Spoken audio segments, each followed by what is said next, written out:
É o poder de Deus para a salvação de todo aquele que crê. Primeiro judeu, depois grego. Em Atos capítulo 10, versículo 42, está escrito: assim ordenou que isse pregar a todo o povo e testificar que ele é aquele que por Deus foi constituído juiz dos vivos e dos mortos. Obrigado. Em Atos 11, e versículo 18 está escrito: nós somos gratos. Obrigado. Jesus falou pela boca do apóstolo Pedro que Deus também deu o direito do arrependimento até os gentios, os ímpios, a todos quantos Jesus chamou pelo seu decreto, pela sua palavra, para que possam fazer parte da salvação que há de acontecer no último dia da ressurreição dos justos. Por isso que ele mandou pregar o evangelho a toda criatura. Quem crê neste evangelho, no nome de Jesus será salvo, mas quem não crê no nome dele já está condenado. Porquanto a condenação é esta: e a luz veio ao mundo, mas os homens amaram mais as trevas do que a luz, e não querem vir para a luz, para que não sejam reprovadas as suas obras más. No evangelho de Mateus, capítulo 7, Jesus vai falar acerca da porta estreita e a porta larga, espaçosa, que muitos por ela têm entrado e não quer sair mais, porque é muito boa, satisfatória, prazerosa momentaneamente. Ele falou assim, Mateus 7,13: entrai pela porta estreita, porque larga é a porta e espaçoso o caminho que conduz à perdição, e muitos são os que entram por ela. E porque estreita é a porta e apertado o caminho que leva à vida, e poucos há que encontrem. Acautelai-vos, porém, dos falsos profetas, que vêm até vós vestidos como ovelhas, mas interiormente são lobos devoradores. Por seus frutos os conhecereis. Por seus frutos os conhecereis, aqueles que é de Deus e aqueles que não são de Deus. Quando Jesus conta essa passagem aqui em Mateus 7, ele está falando a respeito de si mesmo. Ele fala no Evangelho de João 10:9, dizendo que eu sou a porta. Se alguém entrar por mim, salvar-se-á, entrará e sairá e achará pastagem. A porta espaçosa é a porta que o mundo está proporcionando a muitos a que possam entrar por ela, a passear por ela, fazer o que bem querer nela. Mas acontece que Jesus fala que nessa porta espaçosa, o caminho muito espaçoso conduzirá muitos à perdição eterna, à destruição eterna. Naquele tempo em que Jesus, o próprio Jesus, vai manifestar com todo o poder e autoridade, que assim foi autorizado a ele, dado a ele por Deus seu Pai, para julgar grandes e pequenos, os que receberam seu nome e professaram seu nome, e aqueles que desprezaram seu nome, e aqueles que rejeitaram a palavra do seu evangelho. Todavia, Jesus fala: eu não vim ao mundo para julgar o mundo, mas eu vim para salvar o mundo da condenação do inferno e da ira futura do nosso Deus. Se alguém ouve as minhas palavras e não as pratica, eu não julgo, já tem quem o julgue. A palavra que eu tenho pregado, essa há de julgar no último dia, porque recebi mandamento do meu Pai, sobre que hei de dizer e sobre que hei de falar. Tudo que Jesus falou é bem verdade, mas os homens de hoje, a maioria deles, têm distorcido a palavra santa do nosso Deus, têm desvendado aquilo que é verdade e colocado como mentira, têm tirado o que é verdadeiro e colocado o que é falso. Paulo falou em Romanos 1, eles mudaram a verdade de Deus em mentira, honraram e serviram mais a criatura do que o Criador, que é bendito eternamente. O que nós estamos vendo nos dias de hoje é bem verdade o que o apóstolo Paulo falou. Estão invertendo os valores. O que é verdade passa a ser mentira, o que é mentira passa a ser verdade, diante de uma sociedade corrompida com o pecado, porque o pecado se multiplica na face da terra. Mas a Bíblia diz pela boca do profeta Miqueias que Deus tem uma contenda com os moradores da terra e com seu povo entrará em juízo. É o próprio Deus que já determinou, segundo a sua palavra, que vai colocar um fim em todas as coisas que ele mesmo fez, principalmente essa terra que os homens usam para poder desfazer, para poder matar, para poder fazer o que bem quer nos seus corações pecaminosos e sujos. Mas a palavra de Deus julgará o homem no último dia, porque a palavra de Deus é a verdade. A Bíblia diz que a palavra do nosso Deus, ela é fiel e verdadeira. Tudo que está escrito neste livro foi escrito e inspirado pelo Espírito Santo de Deus a homens que falaram inspirado por Deus. Só Jesus é a garantia e a esperança de nossa. Só Ele é a esperança dos crentes que foram remidos, lavados, santificados pelo sangue do seu Cordeiro, pelo sangue do Cordeiro. Só Jesus que pode nos livrar da ira futura. Assim bem como Ele é o único, Ele também quer salvar o homem pecador. Pois ele afirma dizendo: eu vim buscar e salvar o que se havia perdido. Nós andávamos na rebeldia, andávamos na desobediência, andávamos nos nossos próprios caminhos, pensando, cuidando que eram os melhores caminhos que nós tínhamos atribuído à nossa vida, e assim nos conduziria à vida eterna. Mas não é isso que afirma a palavra de Deus. A Bíblia Sagrada é a verdadeira palavra do nosso Deus. Ao Corão você não encontra a verdade que está escrita neste livro. Catecismo Romano não se encontra a verdade que tem escrito neste livro, porque muitos têm deturbado a palavra de Deus, estão adulterando a Bíblia Sagrada, estão tirando as palavras verdadeiras do nosso Deus e querendo colocar palavras que mais agradam a homens.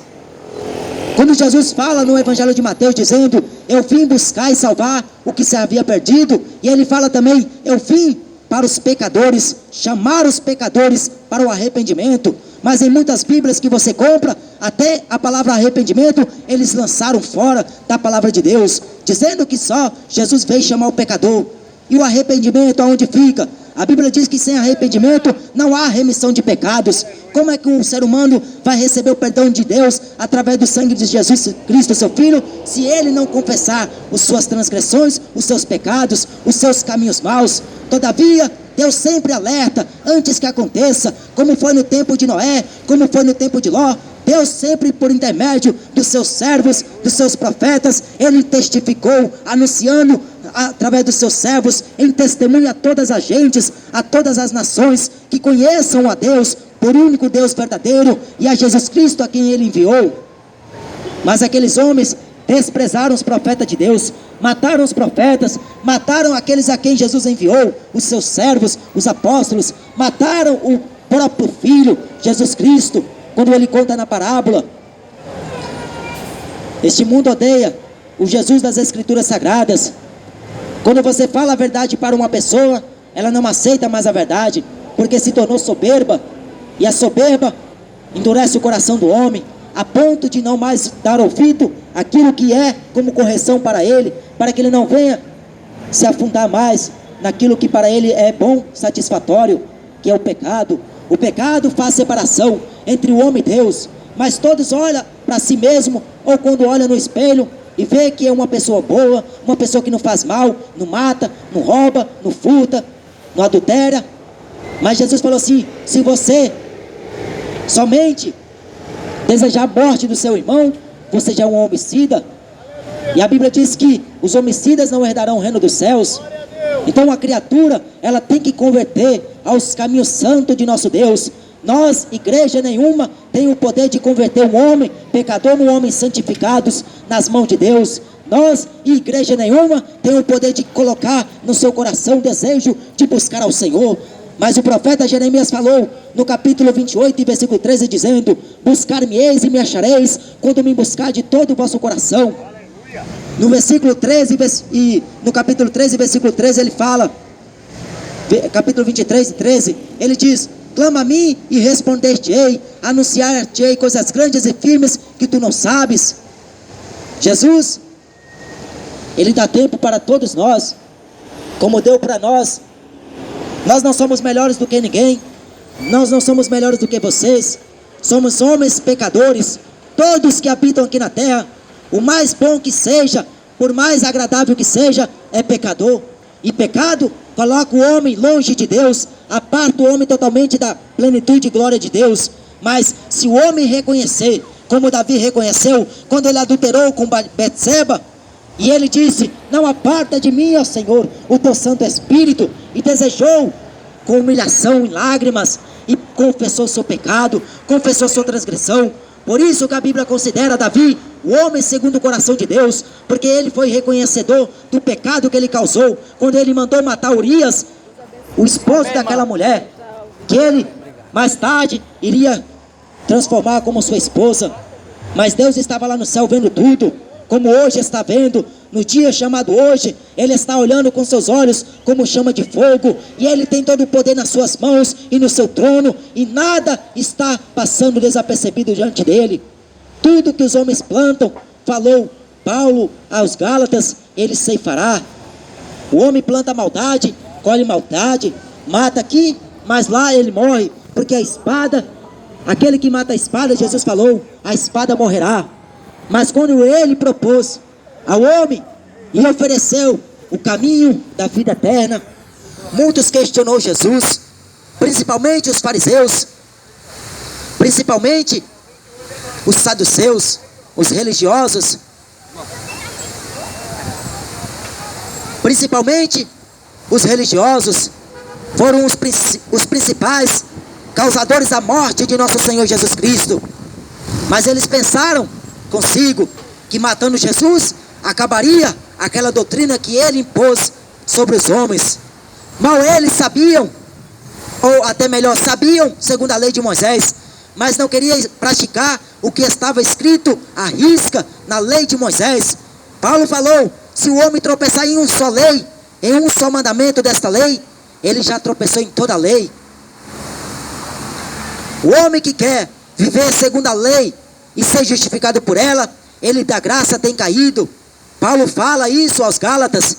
Todo homem, qualquer pessoa aqui na terra, evangélico, não evangélico, católico, não católico, ateu, não ateu, se ele quiser viver aqui, praticando as suas obras de caridade, segundo as obras da lei, e ele pensar que por elas ele será justificado do seu erro, do seu pecado, ele da graça tem caído, porque a lei não tem poder para justificar o homem pecador. Só a graça de Deus, que é em Jesus Cristo, que tem este poder de transformar o homem e dar a ele a restauração, a edificação que precisa. E ele fala, entrai pela porta estreita, porque larga é a porta, espaçoso o caminho que conduz à vida eterna. São poucos que encontram esta porta, são poucos que encontram esta passagem. Apocalipse 3:20, Jesus fala, eis que estou à porta e bato, se alguém ouvir a minha voz e abrir a sua casa, eu entrarei nela, cearei com ele e ele será comigo. Mas em João 10:9 ele fala, eu sou a porta, aquele que entra por mim, salvar-se-á. O que entrar pela porta, que é Jesus, ele vai ser salvo da condenação do inferno. Só Jesus pode. Só Jesus Cristo pode, e ele é a única porta. O Papa Francisco falou uma notícia dizendo que ele é o pontífice, a ponte que liga o homem até Deus. Papa Francisco, segundo a Igreja Católica, eles dizem que tem poder para perdoar pecados, o Papa ou o Padre. Mas a Bíblia Sagrada, a Palavra de Deus, prova totalmente o contrário. O que esses hereges que estão usando a Palavra de Deus para corromper os costumes destes santos mandamentos, para poder agradar o homem, por causa do dinheiro, fala que é só o sangue de Jesus que tem poder para perdoar pecados. Só o sangue do Cordeiro que tem poder de perdoar pecado. O homem pecador vai ser justificado pela graça de nosso Senhor Jesus Cristo. E assim vem a plenitude e a glória de Deus sobre ele. Transforma ele em homem imundo, num homem santo, limpo nas mãos de Deus. E porque muitos procuram passar pela porta espaçosa, a porta da perdição. Na porta da perdição, eles não querem fazer caso, nem sequer esforçar de entrar no céu. A Bíblia diz que aquele que quer entrar no céu, o reino de Deus é tomado à força. Todo homem que deseja morar no céu, é com força que ele vai ter que tomar esse bem precioso. Ou ele combate aqui na terra o bom combate, ou ele fraqueja como muitos já fraquejaram, recuando. E a Bíblia diz lá em Hebreus que aquele que recua, a minha alma não tem prazer na alma dele. Em Lucas 9, versículo 62, Jesus fala assim, que aquele que lança a mão do arado e volta para trás, não é apto de herdar o reino dos céus, o reino de Deus. Todos que começaram a caminhar na presença de Deus, muitos já se desviaram desses caminhos do Senhor, se tornaram apóstatas da fé, abandonaram a fé verdadeira para viver a fé fabulosa, a falsamente fé chamada ciência. Mas Paulo fala para o seu servo, sucessor Timóteo, dizendo, tome cuidado com essa falsamente chamada ciência. onde engana muitos. O profeta Daniel falou que a ciência se multiplicaria. Você não vê como a tecnologia nos dias de hoje se atualizou tão terrivelmente? Lança um celular em cima de outro celular, lança um carro em cima de outro carro. É mais tecnologias e mais tecnologias. Tudo isso predito nas escrituras sagradas. Quem lê, quem quiser que lê, que entenda. Quem quiser entender, que lê o que está escrito. Já desde o passado, Deus está alertando o seu povo que vai vir um grande juízo da parte de Deus sobre todos os moradores da terra. E se seu nome não estiver escrito no livro da vida, você vai ser lançado no lago de fogo e enxofre. Não vai ser eu que vou te lançar lá no inferno. Vai ser o próprio Jesus, esse que eu estou aqui anunciando agora. A esse que, se você der ouvida hoje, ele vai te salvar. Mas você tem que prosseguir, perseverar nessa fé. Porque se você, além de aceitar e continuar prostrado, não resolveu de nada, foi uma confissão em vão. E a Bíblia diz que aquilo que o olho não viu, aquilo que o ouvido não ouviu e não chegou ao coração do homem, são as coisas que Deus tem preparado para os que o amam. Aquilo que o olho humano não viu e os ouvidos humanos não conseguiu ouvir, são as que Deus tem preparado para os seus, aqueles que procuraram levar uma vida aqui íntegra aos olhos de Deus, uma vida separada do pecado, uma vida separada deste mundo. O mundo adora o diabo, mas os crentes salvos em Cristo adoram o Deus verdadeiro. É loucura para o mundo olhar e ver crentes pregando o evangelho debaixo de um sol quente. Mas para nós é uma honra, é um privilégio testemunhar do nome de nosso Senhor Jesus Cristo, porque nós bem sabemos de onde Ele nos tirou. Tirou-me da idolatria do futebol, tirou-me das prostituições. Ele me arrancou dessa maldita idolatria que contagia o mundo inteiro, de leste a oeste, de sul a sudeste.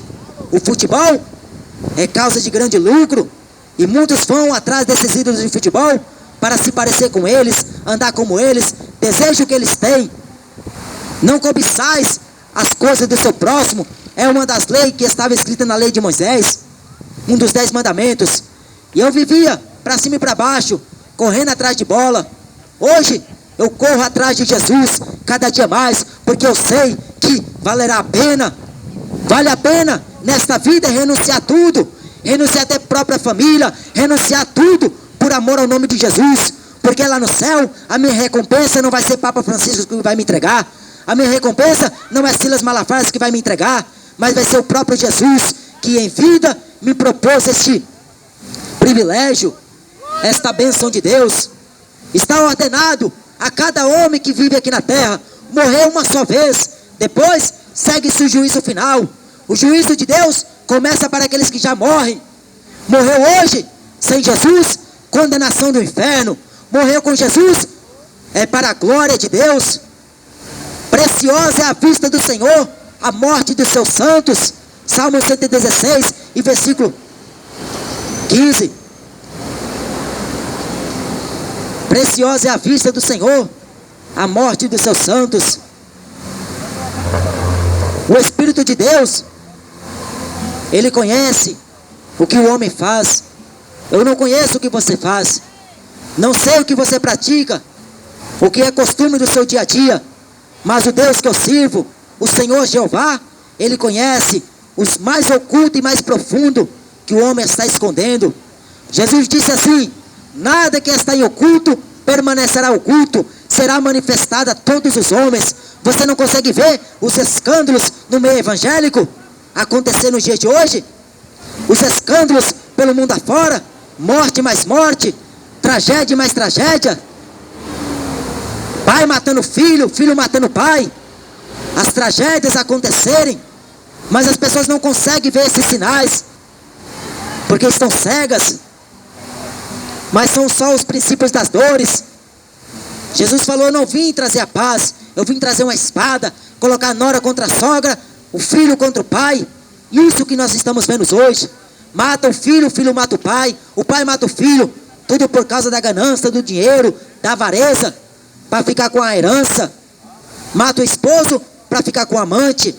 E pense que aos olhos de Deus estão todos passando desapercebidos, estão enganados, estão completamente enganados, porque aos olhos do Criador nenhuma alma está oculta. Aleluia! Tudo que você faz em vida, você vai prestar conta no dia do juízo final. Hoje você pode fazer o que você quiser, pode prostituir, pode ficar na avareza, pode ficar na idolatria, pode ficar na rebeldia, pode ficar na murmuração, pode ficar no homossexualismo, pode ficar no lesbianismo, pode ficar no que você quiser. Hoje você pode fazer o que bem entender, o que der na sua telha, mas um dia vai chegar o acerto de contas. Vai chegar o acerto de contas para esta humanidade que desprezou a palavra do nosso Deus, a palavra de Jesus Cristo. Esta palavra, ela é viva e eficaz, mais poderosa do que uma espada de 2 gumes, e ela é apta para discernir as intenções do coração do homem e o pensamento dele. Jesus, ele conhece o seu passado, conhece o seu presente e conhece o seu futuro. Você não se esconde dele. De mim, você pode esconder seu pecado debaixo do tapete, debaixo da cortina, aonde você quiser. Mas de Jesus, você está enganado. A Bíblia diz que um dos primeiros que serão lançados no lago de fogo e enxofre serão os adúlteros, os incrédulos, os efeminados, os bêbados, os ladrões, os maldizentes, os roubadores. Esses não terão parte no reino de Deus, porque não pode andar junto a piedade com a impiedade, o santo com o profano, não pode andar junto. Mas hoje, para que se cumpra a palavra do apóstolo Paulo, que Jesus Cristo não volte sem que antes venha a apostasia sobre a igreja. Na igreja, você olha, você não sabe separar quem é crente, quem é ímpio. Você não consegue fazer diferença. Estão todos semelhantes. São as 10 virgens que Jesus conta na parábola em Mateus 10. Aliás, Mateus 25. É a parábola das 10 virgens. 5 loucas, 5 prudentes. Mas tinha uma grande diferença. Aos olhos humanos não conseguia enxergar, mas aos olhos de Deus estava bem real essa diferença única e preciosa. As 5 prudentes, elas desejavam sempre que seu azeite estava sobre as suas lamparinas e sobre a sua candeia. Tinha um azeite cheio. O azeite, o Espírito Santo de Deus estava sobre elas, e elas falavam segundo o Espírito de Deus. E as 5 loucas não tinham azeite. Quando chegou à meia-noite, ouviu-se um clamor. Aí veio o esposo. Nós estamos aqui baixo o sol de aproximadamente 3 horas da tarde, se eu não me engano, clamando e dizendo: o noivo está voltando, Jesus está voltando, desperta enquanto é tempo, levantem meus mortos, Cristo te esclarecerá. Arrependei-vos enquanto é dia, enquanto é tempo, enquanto é hoje. A oportunidade que Deus te concedeu de ouvir mais uma vez a voz da sua palavra, a voz do seu evangelho. Porque depois que morrer, nós, papas, pastores, ninguém poderá fazer mais nada por você. Tampouco Maria, como diz a igreja católica, dizendo que Maria vai rogar por você agora, nem na hora da morte. Depois que morre, não existe purgatório, não existe reencarnação. Depois da morte, segue-se o juízo final. Aí, o profeta Malaquias vai entrar em ação, quando ele descreveu no seu livro, dizendo: então, mais uma vez, vereis a diferença entre o justo e o ímpio, entre aquele que serve a Deus e aquele que não serve, porque o dia do nosso Deus vem abraçando como fogo para consumir os pecadores da face da terra. Você vai ver como o ímpio vai se desfazer, como a cinza se desfaz, e os justos pisarão as cinzas do ímpio. A igreja de Cristo irá julgar este mundo que hoje julga os crentes por falar a verdade, este mundo que hoje critica os crentes por falar que adorar Maria é idolatria.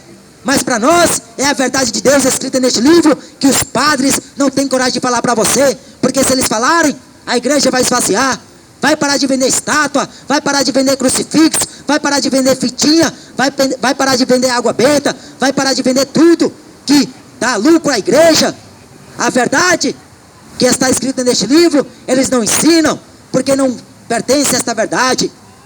A Bíblia diz: se nós mentimos e não dissemos a verdade, mentimos a nós mesmos, e a verdade do Pai não está em nós. Que adianta você pregar para multidões, você ensinar o caminho errado, pensando que é o caminho do bem, o caminho certo, e você ser reprovado naquele grande dia, no dia do juízo final? Pode ter oratória boa, pode pregar bonito, pode agradar multidões e mais multidões, mas diante de Jesus está reprovado, não valeu de nada, perdeu o privilégio. Em vez de levar a igreja verdadeira para o céu, está querendo levar para o inferno. Pregue a verdade, quer ouça ou quer deixar de ouvir. Não temas, porque eu sou contigo. Não te assombres, porque eu sou o Senhor teu Deus. Mas se você temer o homem, eu fui expulso da igreja, não foi porque eu parei de dar dízimo, não foi porque eu parei de abençoar, não foi porque eu parei de ofertar, foi porque eu estava falando as verdades da palavra de Deus, que os ouvidos deles não estavam acostumados. Estavam acostumados a ouvir revelações que mais parecem adivinhações, que Deus vai abençoar, que Deus vai dar, que Deus vai realizar, pensando que Deus é realizador de sonhos, pensando que Deus é banqueiro para dar o indivíduo alguma coisa. É nós que devemos a Ele. Aleluia! Nós não merecemos nada dele. Ele já nos deu tudo. O Espírito Santo Consolador, que nos guiará em toda a verdade. Nós não precisamos mais de nada. Salmos 23 diz: o Senhor é meu pastor e de nada eu tenho falta. Nós não precisamos de nada, porque deitar na presença desse Deus é maravilhosíssimo. Andar com esse Deus não tem preço algum nesta vida que pague. Sentir a presença de Deus, o homem não pode, se estiver no pecado, mas se arrepender, ele passa a sentir a presença poderosa e única de Deus. No Evangelho de Lucas, capítulo 13, Jesus falou no versículo 24: por viar e por entrar pela porta estreita, porque eu vos digo que muitos procurarão entrar por ela, mas não poderão. Sabe por quê? Porque o mundo gosta de cachaça. Sabe por que não quer entrar na porta estreita? Porque o mundo gosta de sexo, gosta de rock, gosta de funk, gosta de sertanejo. O mundo gosta de futebol. O apóstolo Tiago falou assim: aquele que é amigo do mundo constitui-se inimigo de Deus. Quer ser inimigo de Deus por muito tempo? Quer levar a vida na inimizade com Deus? Uma hora a espada de Deus vai te cortar. Uma hora a espada de Deus vai te ceifar. E se você morrer sem Ele, não tem purgatório, não tem reencarnação, você não vai vir da outra vida para avisar o seu familiar aqui na terra, porque isso foi proibido. O rico estava diante de Abraão e ergueu seus olhos e falou para Abraão: peça Lázaro que sai do meio dos mortos e vá lá na minha família, na minha casa, e pregues para ele, para que eles não venham para o mesmo lugar de tormento que eu estou. O morto pediu para o morto sair lá da sepultura, lá do inferno, para ir pregar o evangelho para eles, para que eles não viessem para o mesmo lugar que ele estava. Purgatório, a Bíblia diz que aqueles que consultam os mortos é culto a demônios. Quando você fica lá se postando diante de uma imagem de escultura, rezando para um santo, você está fazendo culto a demônios. Salmo 115 deixa bem claro: culto a demônios. Quando você se prostra diante de uma imagem de escultura, pensando que aquela coisa vai responder a sua oração, a Bíblia diz no profeta Jeremias capítulo 10 e versículo 6, que ela não tem poder de fazer bem nem mal, não tem receios dela. Mas as pessoas veneram, como aquela igreja lá em Éfeso veneravam a grande deusa Diana, e todo mundo, toda a Ásia estava venerando a grande deusa Diana, até o dia que o apóstolo Paulo chegou pregando Jesus e a ressurreição. Os comércios ficaram falidos, e aquele homem Demétrio falou para os seus companheiros: este tal de Paulo tem persuadido a muitos e convencido a muitos, dizendo que os deuses que nós fabricamos por mãos não são deuses, e nós estamos correndo um grande risco da nossa credibilidade, profissão cair em descrédito e chegar estimada a nada, aquela que toda a Ásia e o mundo venera, a grande deusa Diana. Mas por espaço de 2 horas, eles clamavam mais, cada vez mais: grande é a deusa Diana dos Efésios. Mas não teve jeito, a palavra de Deus foi viva, e continua sendo viva, e será viva para todo sempre. Paulo saiu de lá, depois de 2 anos e pouco, ele saiu, mas a palavra está